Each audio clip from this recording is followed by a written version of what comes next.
Good morning unto all of you. Hey, there we are. Yay, good. Yes, I'm really here. You can talk. What's up? Hello, everyone out there. Good to see you. Quick story. When I was in the 6th grade, a little backstory to that. My parents own about 110, 140-ish acres out in Indiana. When I was in 6th grade, I remember going out to the woods with my dad. And my dad was going to actually do work because that's what he does, and I was going to go play because that's what I do. So Dad's out working in the woods, and I'm out in the field doing my thing, and I see, as I'm walking, I see in front of me just this big black snake. And I look at it, and I'm like, okay, this isn't cool. So I get my walkie-talkie, and I call my dad, and I was like, hey, Dad, I ran across the snake. And he's like, well, what is it? And I was like, well, it's big, it's black, it's, whatever. And he's like, oh, that's just kind of like a normal garden king snake or whatever, you're good. And I said, okay. And then I just carried on smartly. I tell you this story, it has nothing to do with the message. I tell you the story because apparently that's a thing WellSpring ministers do now, is we tell snake stories. So there's that. And then the second thing, you're gonna love this. The second thing is because I want you guys to know that you at least have one minister who's not a sissy. That's a good one. Bad joke, high five? Bad joke, high five, anyone? Yep, boom, boom, boom, boom, boom, boom. High five emojis? Yep, out there. Cool, we're all done. Awesome. All right. One quick announcement before we jump in. Our WellSpring app has been updated.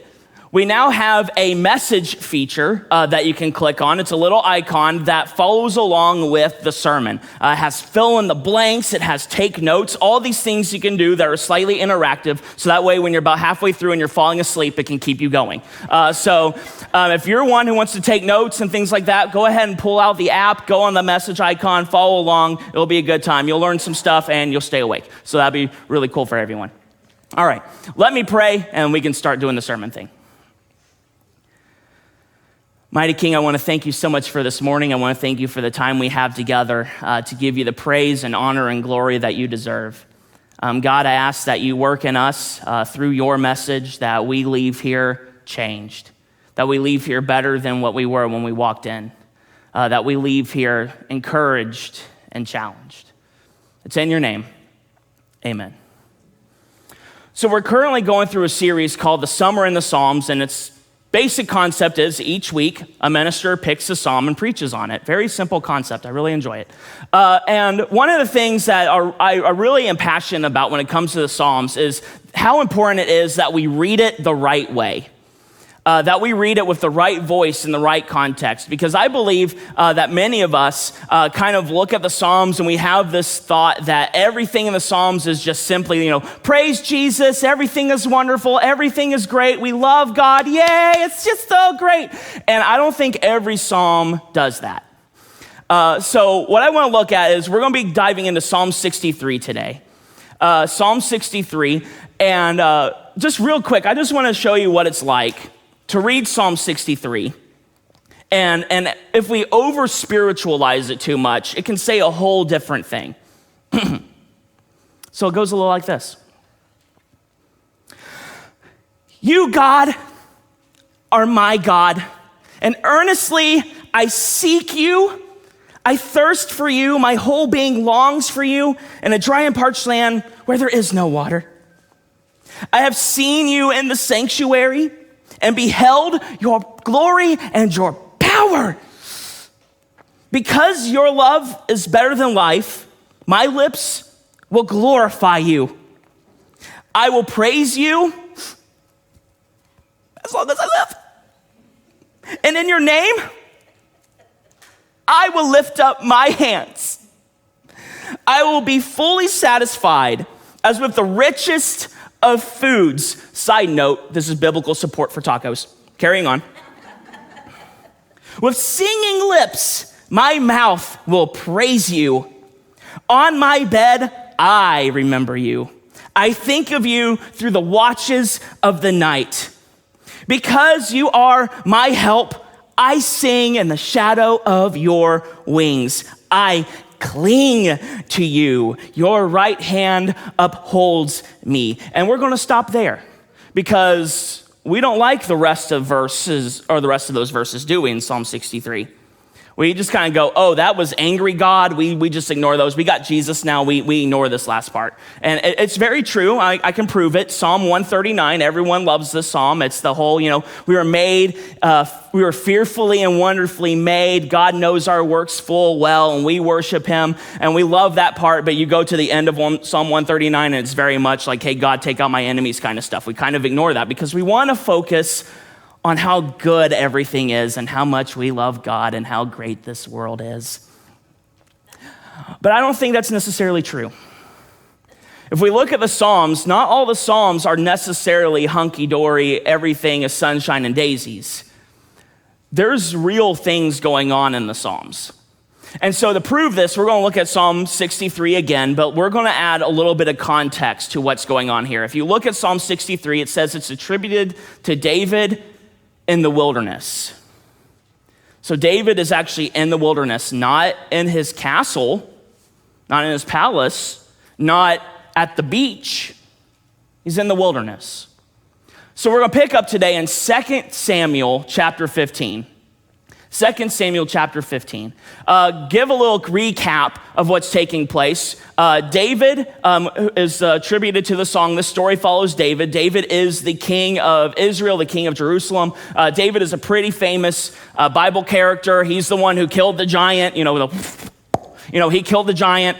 Later on, he is going to become king, but there's another king already there, Saul, who is chasing him and out to kill him and chases him to the wilderness and all that. And eventually, David does become king, and he does all kinds of cool stuff. He brings the Ark of the Covenant, the thing from Indiana Jones. He brings that into Jerusalem. He has what Rob talked about last week, such a great message. If you didn't listen to it, go back. But Rob tells the story of David where he is trying to bless a family member, his best friend Jonathan, he loved dearly. He found out that he still has a son as alive and he's a cripple. So David brings Mephibosheth into his kingdom. He brings him to his table, allows him to eat there, even though Mephibosheth says, I don't deserve this. David's like, well, no, but I'm the king and you're coming to join me anyway. So he has that really awesome moment. Shortly after that, we have the David and Bathsheba incident where David sleeps with another guy's wife and then kills him because she got pregnant. It's this whole dramatic thing. But eventually God does restore him. And so now we keep up. Now we're at 2 Samuel chapter 15. A lot of life has been lived for David. David has a few kids. One of them is Absalom. And Absalom is not the best kid in the world. He wants the throne so bad he wants the throne. And so previously to what's happening in 2 Samuel 15 is one of the attempts Absalom had at going for the throne is actually killing his brother, his older brother. So he kills his older brother. David exiles Absalom out of the city, but Absalom is not quick to be defeated. After a few years, he kind of manipulates the events and is able to come back into the city. And so this is where we pick up in 2 Samuel chapter 15. We see Absalom working against David. It says, in the course of time, Absalom provided himself with a chariot and horses and with 50 men to run ahead of him. He would get up early and stand by the side of the road leading to the city gate. Whenever anyone came with a complaint to be placed before the king for a decision, Absalom would call out to him, hey, what town are you from? I missed it. Here we go. And then he would answer, your servant is from one of the tribes of Israel. Then Absalom would say, look, your claims are valid and proper, but there is no representative of the king to hear you. And then Absalom would add, if only I were appointed judge in the land, then everyone who has a complaint or a case could come to me and I would see they would receive justice. Also, whenever anyone approached Absalom to bow down before him, Absalom would reach out his hand, take a hold of him, and kiss him and bless him. Absalom behaved in this way toward all the Israelites who came to the king asking for justice.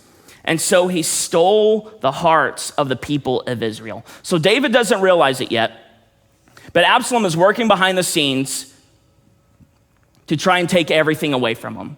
And he starts out with David's people, the followers, those who are inside Jerusalem and those who are even outside who are coming to the city. Absalom is working his magic, saying, hey, no one's listening to you, but I will, vote for me, Absalom 2020, BC. That was a good one. That just came to my head. Anyway, moving on. So Absalom is there saying, hey, I can get you what my father can't. So Absalom is gaining followers. Carrying on. At the end of 4 years, Absalom is working this. For 4 years, he's saying, I'm better than my dad. I'm better than the king. You should follow me. You should follow me. You should follow me. For 4 years, he did this. And at the end of 4 years, Absalom said to the king, let me go to Hebron and fulfill a vow I made to the Lord. While your servant was living in Geshur and Aram, I made this vow. If the Lord takes me back to Jerusalem, I will worship the Lord in Hebron. Then the king David said to him, go in peace. So Absalom went to Hebron. Then Absalom sent secret messengers throughout the tribes of Israel to say, as soon as you hear the sound of the trumpets, say, Absalom is king in Hebron. 200 men from Jerusalem had accompanied Absalom. They had been invited as guests and were quite innocent and went quite innocently, knowing nothing about the matter. While Absalom was offering sacrifices, he also sent for Ahithophel, the Gilonite, David's counselor, to come from Gilo, his hometown. And so the conspiracy gained strength, and Absalom's following kept on increasing. So David's son is attempting to take the throne. He's getting David's people to follow him. And now Absalom went over David's advisor, his counselor, the one who David goes to advice for. Absalom goes, no, he's mine. And so David is starting to lose these things, but he doesn't realize it yet until we get to verse 13. A messenger came and told David, the hearts of the people of Israel are with Absalom. Then David said to his officials who were with him in Jerusalem, come, we must flee or none of us will escape from Absalom. We must leave immediately or he will move quickly to overtake us and bring ruin on us and put the city to the sword. Now David sees what's going on. Now he understands that Absalom has turned his people against him. His son has betrayed him. And now David is losing more. He's lost his advisor. I can only imagine David being around, hearing this message and going, hey, where's my advisor? Someone tell me what to do. And he's not there. He's with Absalom. So David then also loses his home. He has to flee his palace, the place where his family can be safe, the place of security for him and his family he has to run from. He has to run from his city, because the city is turned against him. And he has to run from his job. He has to lose his job. The thing that God said, hey, you're going to be king, he lost it. He also lost his status. He went from being up here, the peak, the king, to just like that, down here, running away. David lost a lot very quickly. We're going to jump ahead to verse 25. As David's fleeing, as he's working his way out of the city, he runs into his priest. The king says to Zadok, the ark of God, or take the ark of God back into the city. If I find favor in the Lord's eyes, he will bring me back and let me see it and his dwelling place again. But if he says, I am not pleased with you, then I'm ready. Let him do to me whatever seems good to him. So I can only imagine David is leaving everything behind. He's trying to get out of Jerusalem as fast as possible. He starts heading to the wilderness and he looks around and he says, where's God? God, what are you doing? Why is this happening to me? Why are you letting this go through? Why is my son doing this against me? God, why? Why don't you tell me? What is happening here? Just help me out. And he looks to the ark where God's presence is at and he gets nothing. So David says, I don't know where God's at. I don't know what's happening. Why don't we just take the ark back to Jerusalem, take it to where it needs to go, because I don't know where God is in all this. And maybe someday I'll be able to go back and this will be fine, or not. So David, on top of losing all this, has lost his security in God. And just when he thought it couldn't get any worse, as he's fleeing, this is in chapter 16, as David is fleeing, as he's heading into the wilderness, he runs across Ziba. Ziba was a servant of Saul, the king before him. Saul, of course, being Jonathan's dad, and Jonathan's son being Mephibosheth. So David runs across Ziba, and I can only imagine him going to her, looking around like, okay, there's Ziba. Where's Mephibosheth? Where's the one who is my best friend's son? Where's the one who I admitted into the castle to feast with me? Where is he so I can take care of him? And so he's looking around and he doesn't see him. And asks Ziba, where is your master's grandson? And Ziba said to him, he's staying in Jerusalem because he thinks today the Israelites will restore to me my grandfather's kingdom. The son of David's best friend, the one who Rob talked about last week in the whole message about being able to have a place at David's table when he didn't deserve it, abandons David because he thinks has a chance to reclaim the throne that he believes that he deserves. It's like in the top 5 betrayals of the Bible, in my opinion. So if we look at where David's at, we can see this checklist of losses. David's son straight up turned against him. David lost the trust and the love of his people. David lost an advisor. He lost his home. He lost his city. He lost his job. He lost his status. He lost his security in God.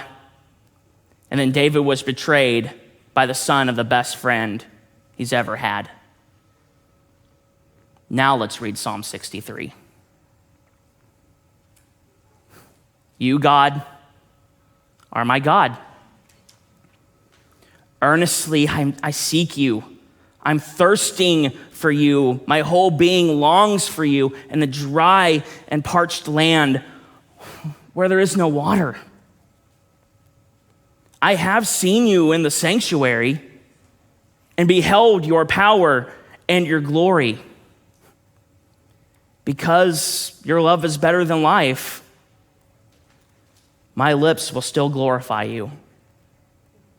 I will praise you as long as I live.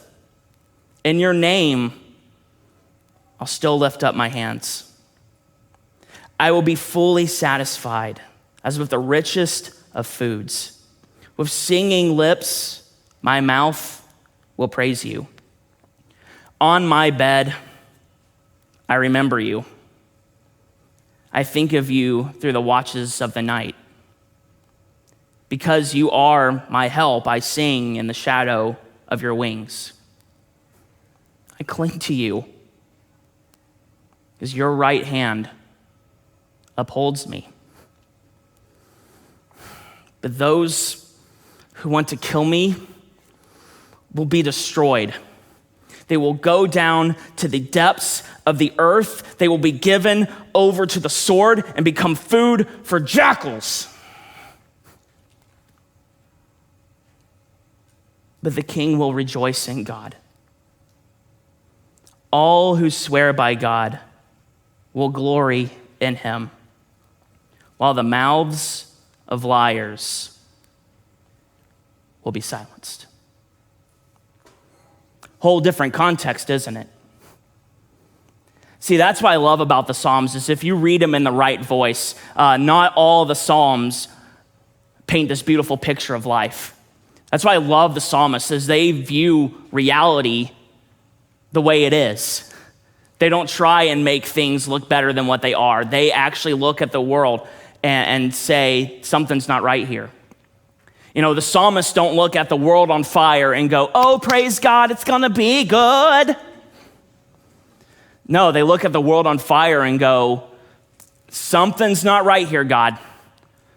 You're not upholding your end of the deal. I'm following you. I'm doing the things you told me to do, but bad things are happening to me. This is not the life you promised. I think if we actually look at the Psalms, if you look at them, the majority of the Psalms actually follow that structure. A little over half of the Psalms are laments. I have a chart here for you to see that. All the Psalms are kind of broken down into different sections, different themes. The big blue section are the laments. The ones where the psalmists look at the world and go, this isn't right.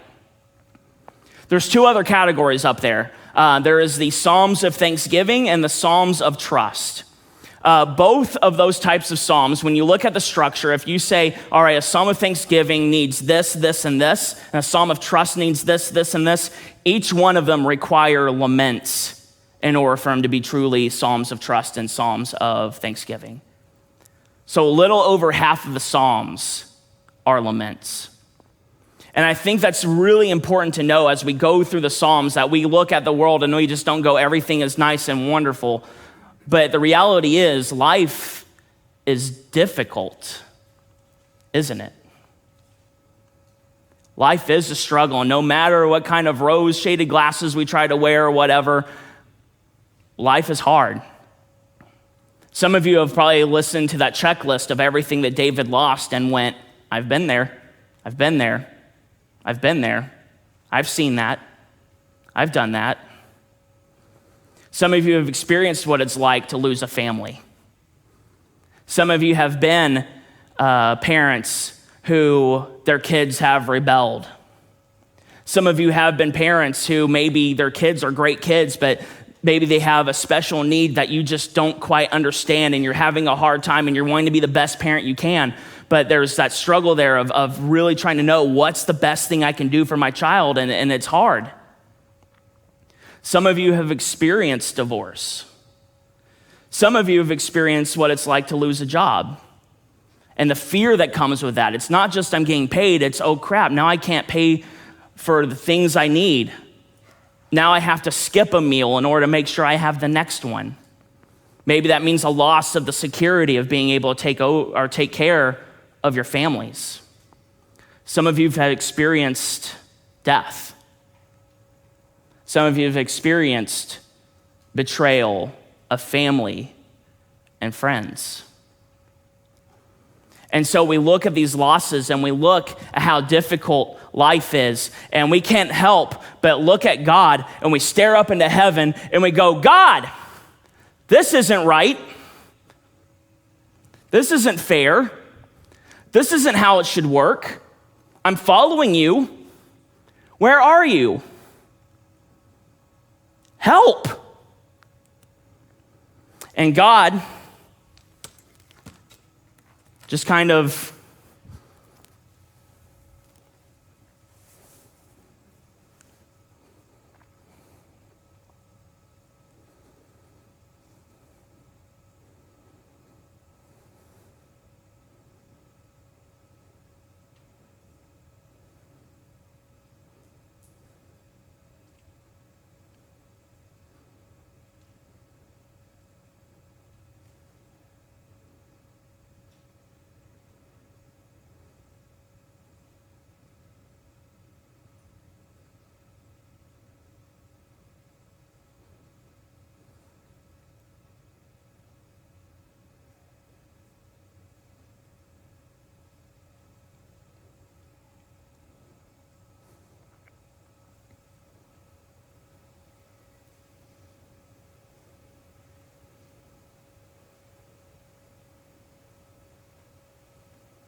it's uncomfortable, isn't it? Awkward. Anxiety. Nervousness of, well, what happens now? Start getting a little fidgety. Some of you may even experience aggravation. Like, come on, get on with it. Let's get past this. Let's move past the silence. It's time to do something. It's painful. And I'm just a guy sitting on a chair. We're talking about the creator and savior of the universe. And sometimes when we go through hard things, God goes silent.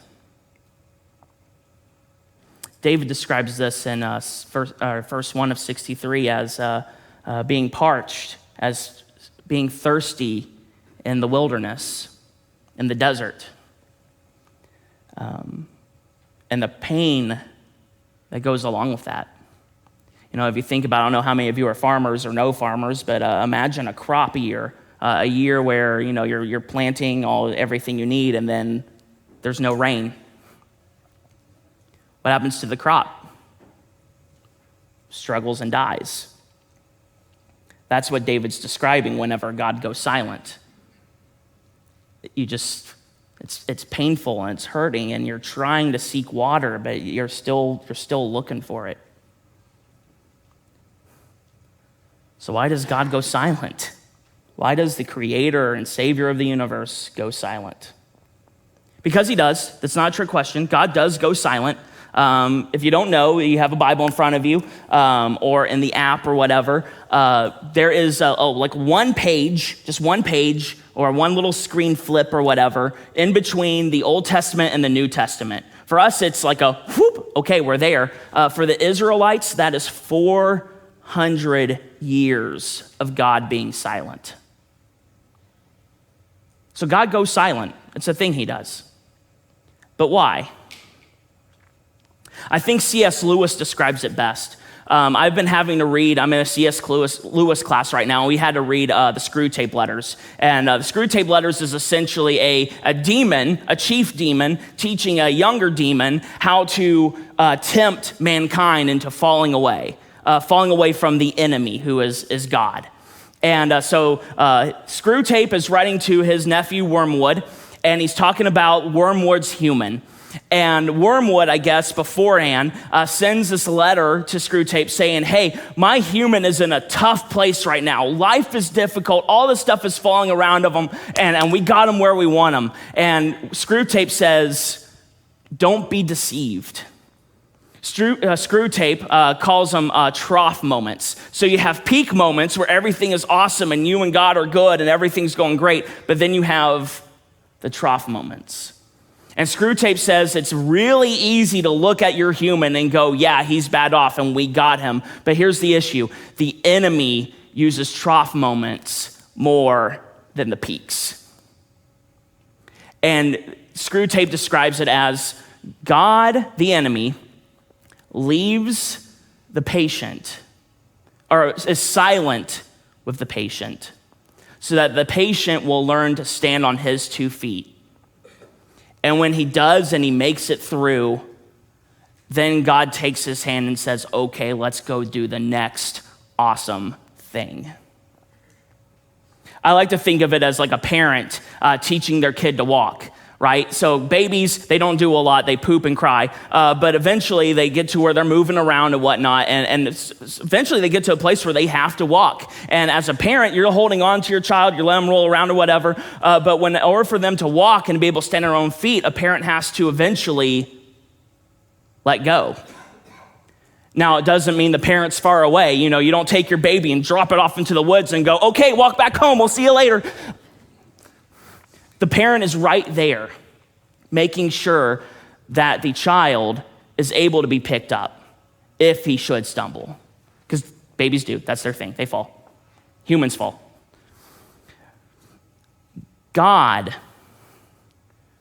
is silent so that we can stand on our own 2 feet in those trough moments.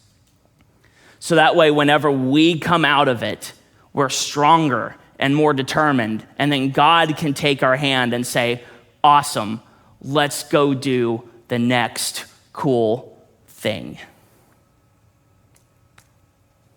So what? so what? How do we endure the moments in our lives when God is silent, when everything seems to be crumbling around us? How do we endure God's silence? How do we make it through those moments? I think David gives us a really cool checklist in Psalm 63. If we follow his example with this psalm, we can see what he wants us to do. The first one is to stay faithful. Stay faithful. Verse 1, it says, "You, God, are my God. Earnestly I seek you. I thirst for you. My whole being longs for you. In a dry and parched land where there is no water." Seek God with full focus. If I were to be dropped in the middle of the Sahara Desert, two things are going to go through my head. The first one is, I'm going to die. It's going to happen. This is my deathbed right here. The second thing is, okay, if I'm not going to die, I need to find life and water and shelter as fast as possible. And so if I were to be dropped in the Sahara Desert, you can bet I would be the most focused I would ever be in my entire life to try to find the nearest water source. That's what David is suggesting. Even when moments where God is silent, he's saying focus as if it's life or death on him. Then he gives a suggestion to see God in the sanctuary. Verse 2, "I have seen you in the sanctuary and beheld your power and your glory." So what David is saying here is keep going to, for him, temple. For us, keep going to church. Keep doing the life groups. Keep meeting with the people who inspire you and mentor you and people who encourage you and build life into you. Keep doing those things. Seek God and then keep going through the motions. Now, the question that should come to your head, because it came to my head and I'm kind of like selfish like this, is, okay, so you're telling me to stay faithful when God's being silent. That's not fair. Why should I? Why should I stay faithful? Why should I remain faithful if God's the one who's being silent? At my previous job, my boss and I were meeting with a student. One of the things at Mackey you have to do is attend chapels, and we had a student who had quit attending chapels, and so we had to meet with this student to discuss why she's not going to chapels. And so she comes into the office, and we're talking to her like, okay, what's going on? And she says, well, God has just been silent in my life for the last few months, so I quit doing these things. I quit attending these things because I just need a break because God is silent. And my boss, in his infinite wisdom, looks her dead in the eye, and he says, sometimes I don't necessarily get along with my wife, but that doesn't mean I stop being her husband. And he looks at her and says, sometimes my kids frustrate me, and I get angry with them, but that doesn't mean I stop being their dad. And what he was saying to her was this: it's okay that we can get frustrated and angry with God. He knows how we are. He created us. He can handle it. He's a big boy. But that doesn't mean that we stop just because we're frustrated.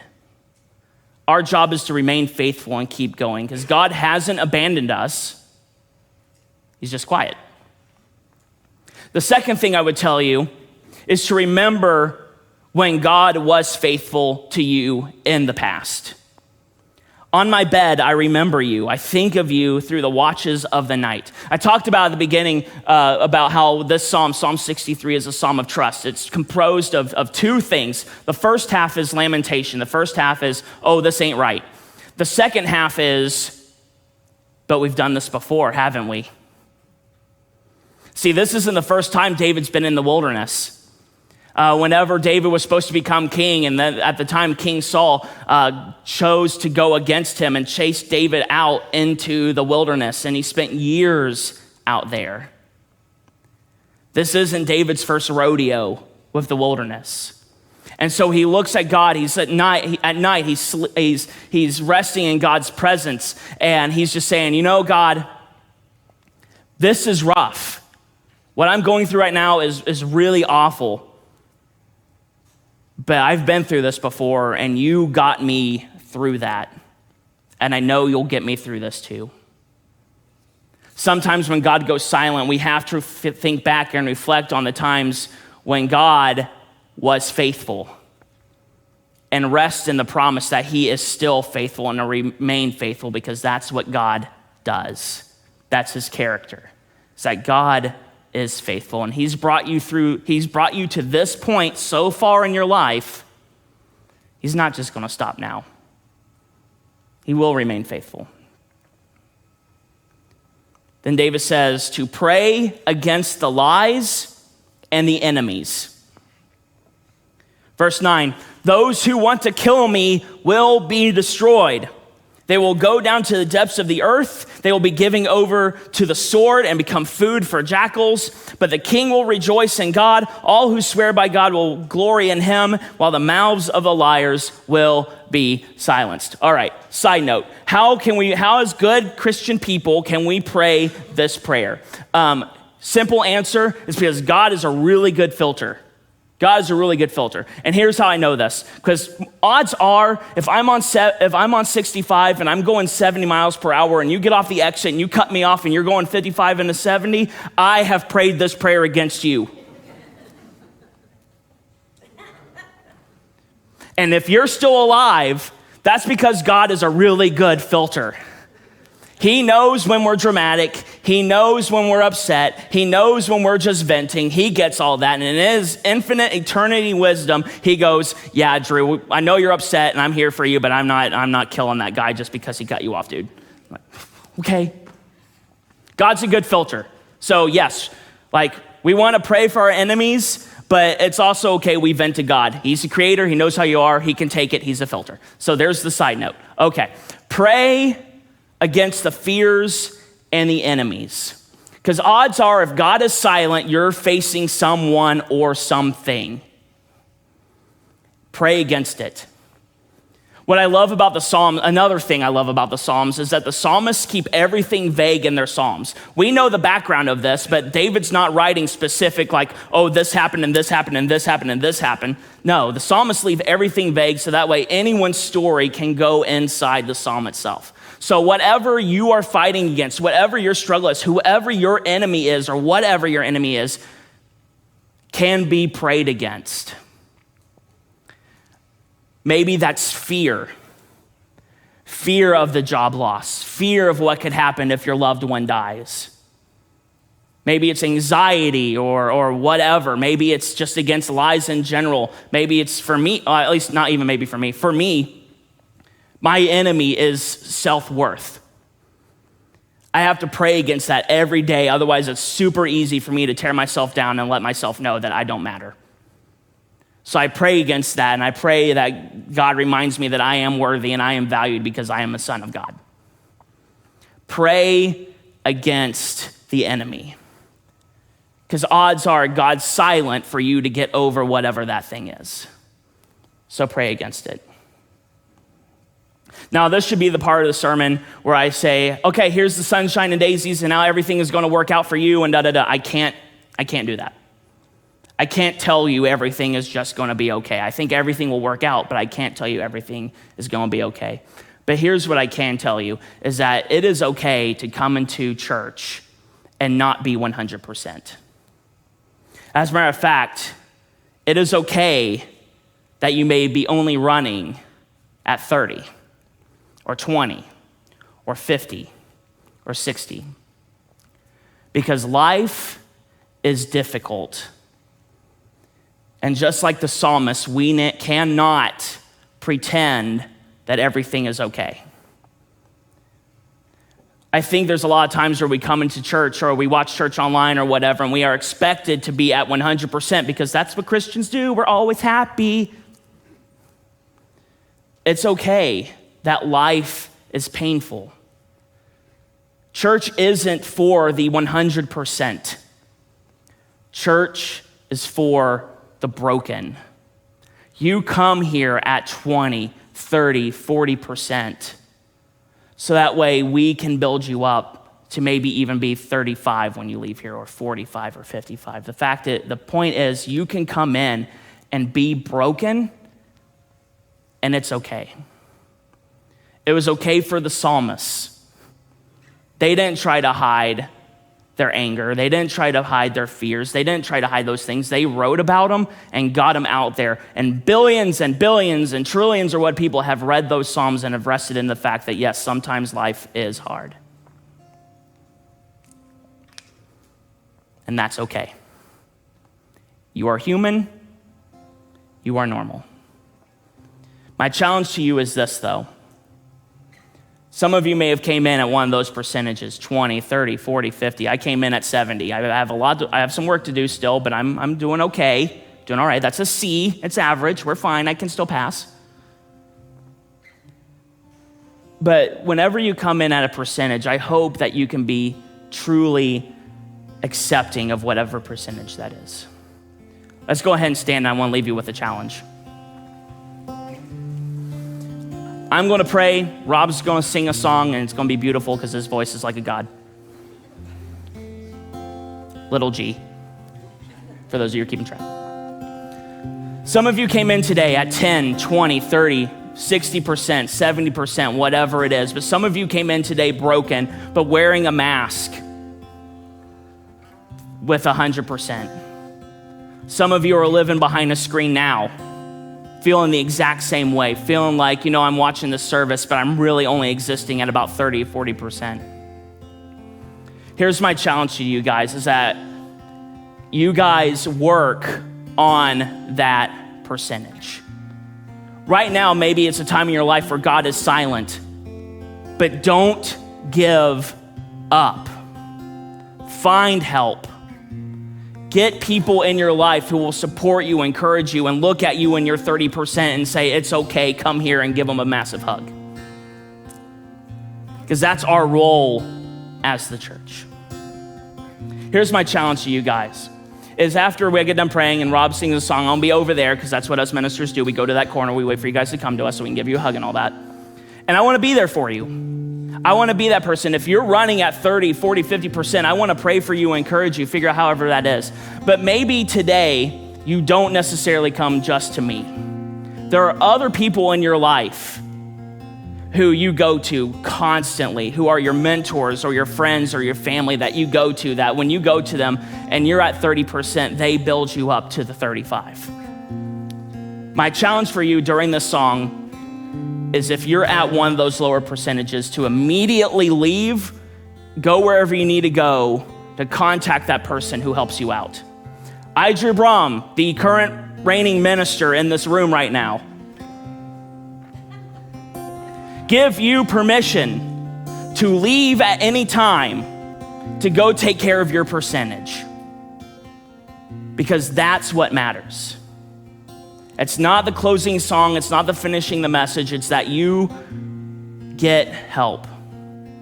For those of you who are online, you can actually do both at the same time. You can still watch and call that person. You're living a good life, that's awesome. But get a hold of someone. There's the announcement of what our number is if you want to get a hold of us here at the church if you need help, or maybe there's someone online who you can reach out to. If you're on Facebook, Scott is running that. He would be great to talk to about that. He's a massive encourager. Find someone immediately. It is crucial that you move beyond whatever percentage you're at. Let me pray for you. Mighty King, I thank you for this morning. I thank you for the time together. And God, sometimes life is hard and sometimes you're silent, but we're thankful that you're still there, that you're still holding our lives together, even if we can't necessarily feel you. I ask that you give the people here and the people online courage, to muster that courage to be able to reach out and ask for help. That they find the person that they need to talk to and they pray with them and work with them and encourage them, that they may leave here even a percentage better than how they arrived. Be with us. It's in your name. Amen.